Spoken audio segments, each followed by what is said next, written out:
Hi everyone, it's Daniela and I'm so glad you're here. I have a custom order, vintagey style writing journal that I want to share with you. But I also thought it would be fun if in this video I shared some of my tips and things that I use when making books. And I also have had a question a lot of times about glue. So I was going to show you something about glue also. So we can get started with this book. This is a custom order.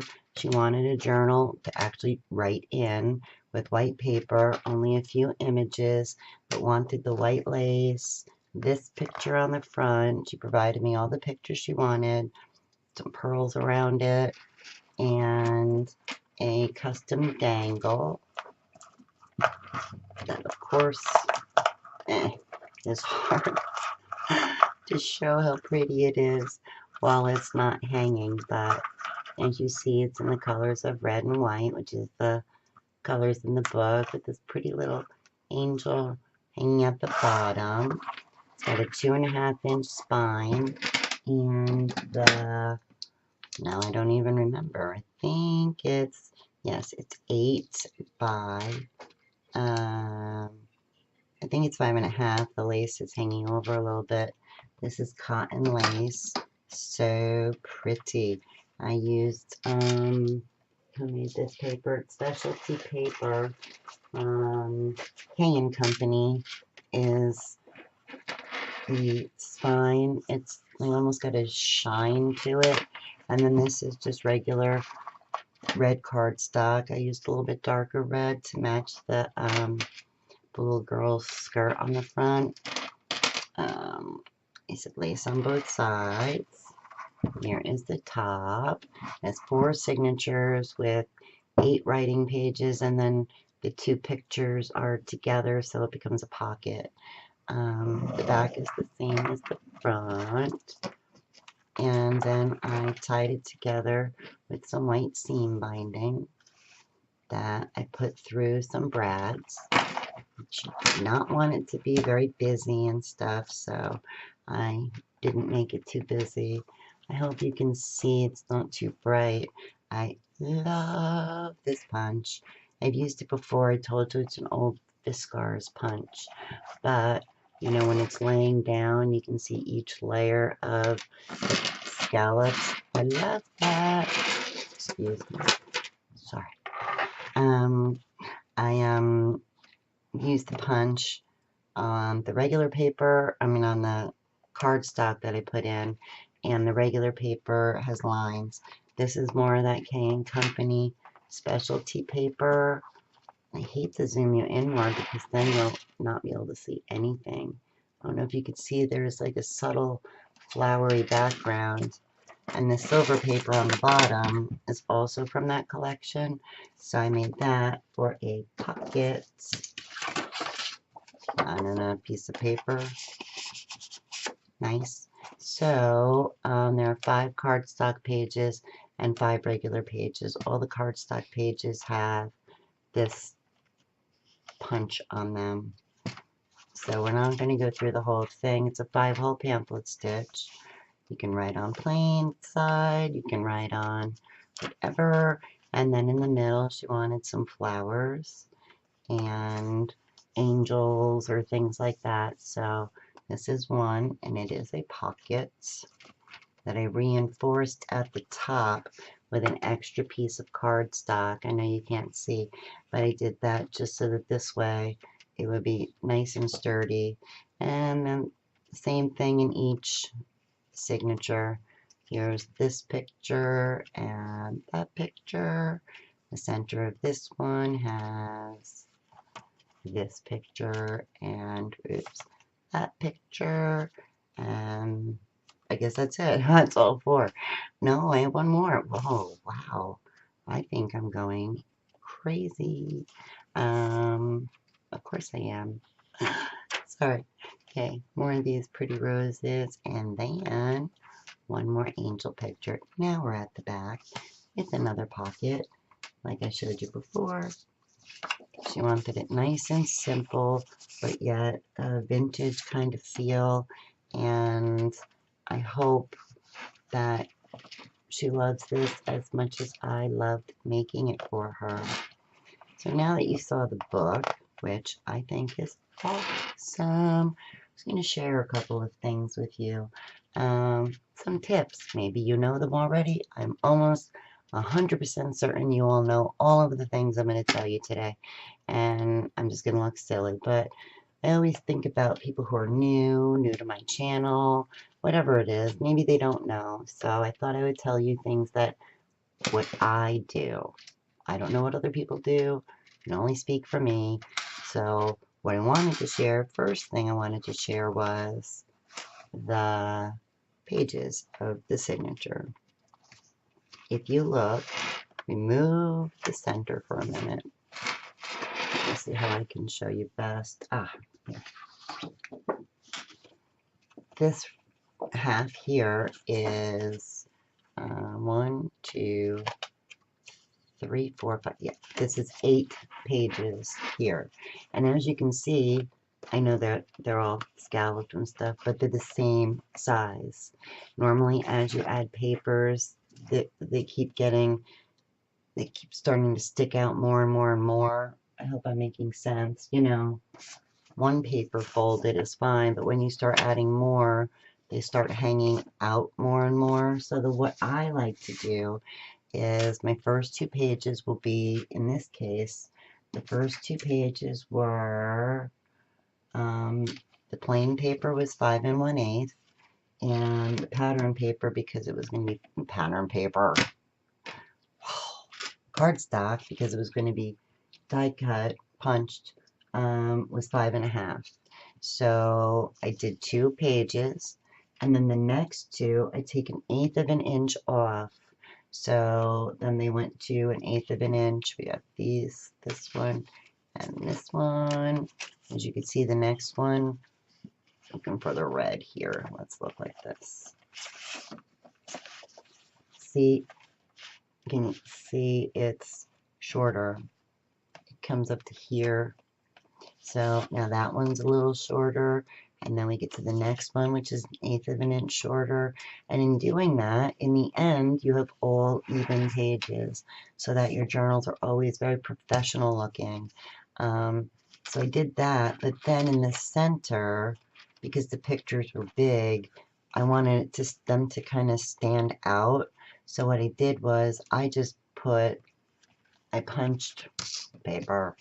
I punched out strips of the punch and added cardstock and glued it to the inside of this pocket.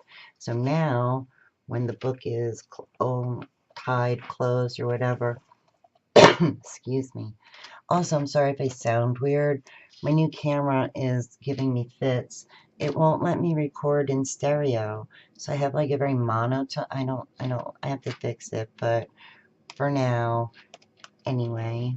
So the center is a little longer, but that was by design, not because of this. So if you want all your pages to be perfect all the time, like I do, every 2 pages remove 1/8 of an inch, and they will all stay the same size. Like I said, you probably already know this, but I thought I would tell you.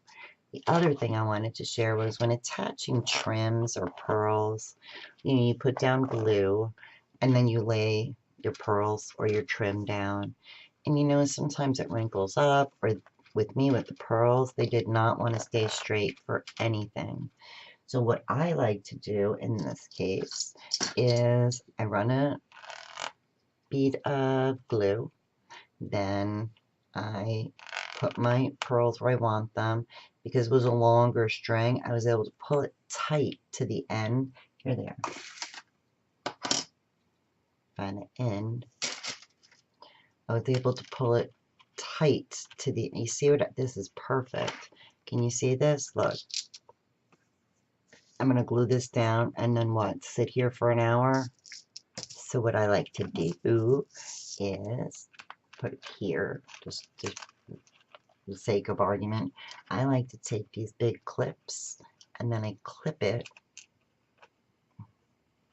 onto the book, and then I pull this one tight, and then I'll clip this one on the bottom of the page of the book, of the whatever you need. And then you can just leave it there to dry, and it will stay straight. No, not tight enough.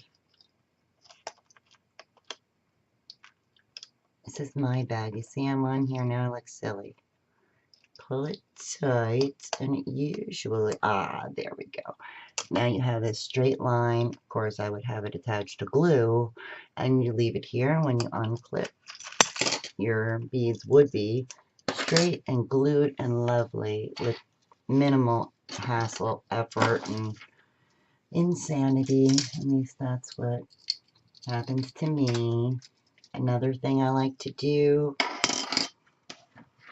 when you get to, I'm trying to see how I could show you. Do you see that there's a small 1/8 of an inch gap? I like to hide my stitching in a spine that then I glue into the spine shape in the book. There's an 1/8 of an inch on the top and the bottom. And what I do is I use a clip. Let me see something. Let me see it better in here now. Let me see if I got a little closer.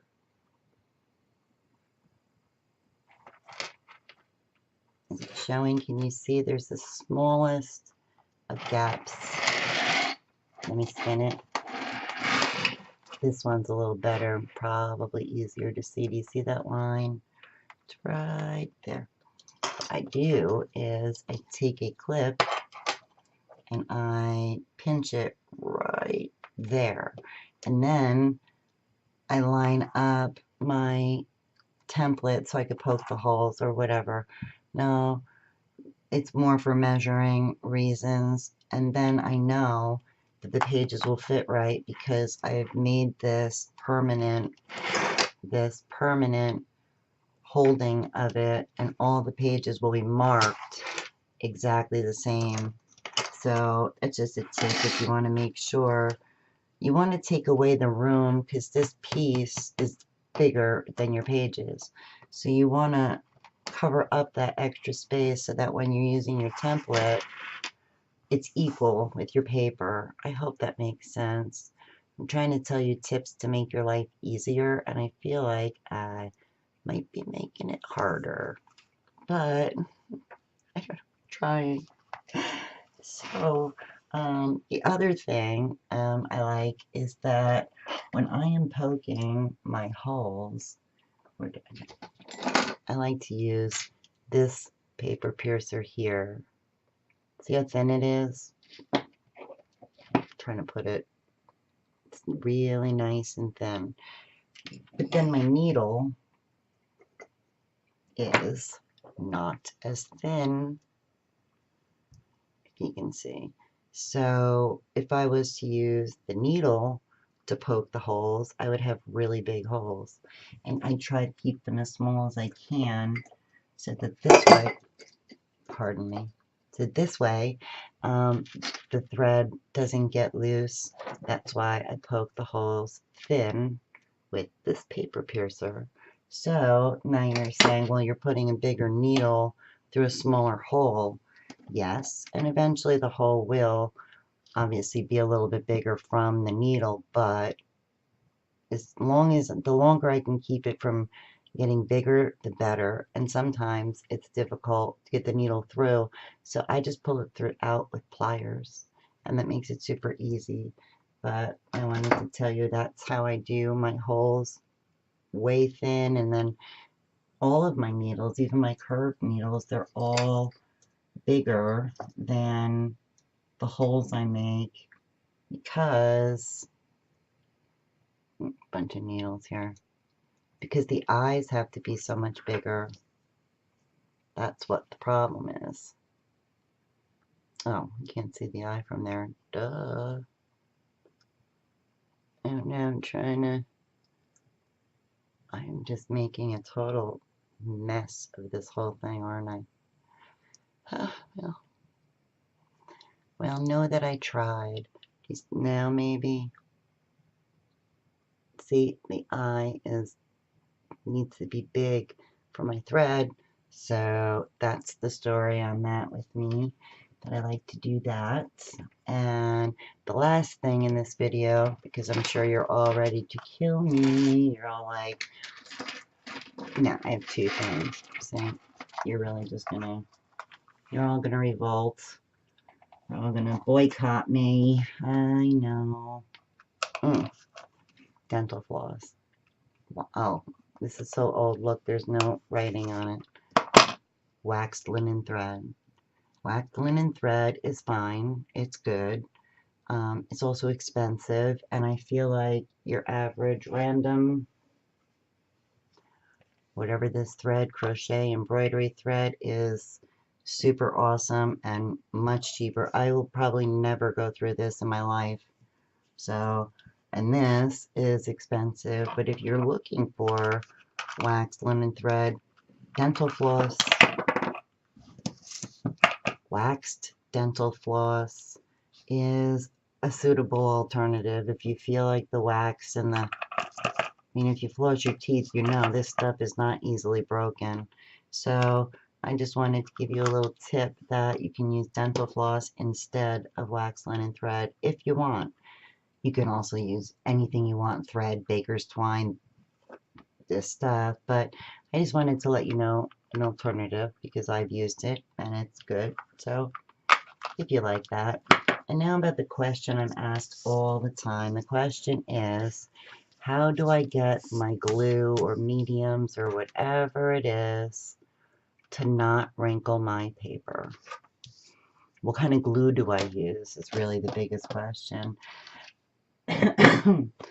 My gosh, I'm telling you, I cannot get out of this cold that I have. It's been, I swear, a month. Excuse me. So I've said I use PVA glue, tacky glue, Fabri-Tac, I mean, you name it. I've got so many glues. Beacon was kind enough to send me an enormous box filled with all these glues that they have. I have all of them, and they're awesome.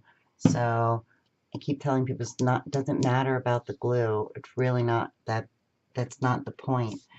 Now, if you're gluing down pearls or fabric or something, Fabri-Tac might be what you really want to go with. If you're just gluing an envelope closed, you can go with the really cheap PVA glue. Some people like the tacky glue because it holds quick. You know, it doesn't matter. But if you're trying to put a image, this is just pattern paper, on and you're afraid it's going to get ruined, it's not about the glue. It's about how you add, how you press the paper down. If you've ever heard of Claudine Helmuth, she is super sweet and she's like an illustrator and she has scrapbook paper lines and she's amazing. I took a class with her once and she was the one who said it's not about the glue. What it's really about, oh my gosh, I lost, oh no, it's about how you place your things down. If you start in the middle and work your way out, middle, work your way out, middle, work your way out. Now I know I'm using random paper on random cardstock, but I'm just showing you the technique I learned from her, and it has never ever failed me, whether I was using tacky glue like I just did, I'm getting on the paper, doesn't really matter, or whatever, gel medium, whatever it is, if you go from the middle out, your paper will not warp, it will not wrinkle, none of that will happen. I'm trying to show you from the side. My paper is totally flat on here, and you just dry it like this. You will have a perfectly flat picture, paper, whatever it is you want, every time. That's what I do, and that's why I say, to me, the glue isn't important. What's important is the technique. So if you're gluing an envelope, if you're gluing beads, if you're gluing, you know, metal, anything like that, there are special glues you have to use, of course. But if you're wondering about putting digital images or things like that on your paper without having it wrinkle and get messed up. Work your way out from the middle out, and in doing that you spread the glue, you remove the air bubbles, and it will be flat and straight every time. So now that we've talked for 20 minutes, I don't know if I was helpful or if you think that I'm a crazy person. Don't know, but please know I was trying to help. I wanted to show you this pretty book that I made, and that I hope you're having an awesome day. And I'm trying to make sure that I can make a video or whatever. I'm trying to make one a week. It's my new resolution, so I can at least say hi and stuff. So thank you for your time. Thank you for looking at my journal and listening to my tips. I hope they were helpful. If they were, please tell me in the comments. Please, please, please. I love reading your comments, and I want to know if this was helpful, and if you want me to tell you about anything else, I'd be glad to do a different video. It's up to you. Or please tell me if it was like, yeah, no, we didn't really want to hear you talk for 20 minutes. That's okay. I still love you. So let me know what you think. And I hope you're having a fabulous day. And please tell yourself every day of the week that you are awesome. Most awesome people ever. Have a great day. And I will see you next time. Bye.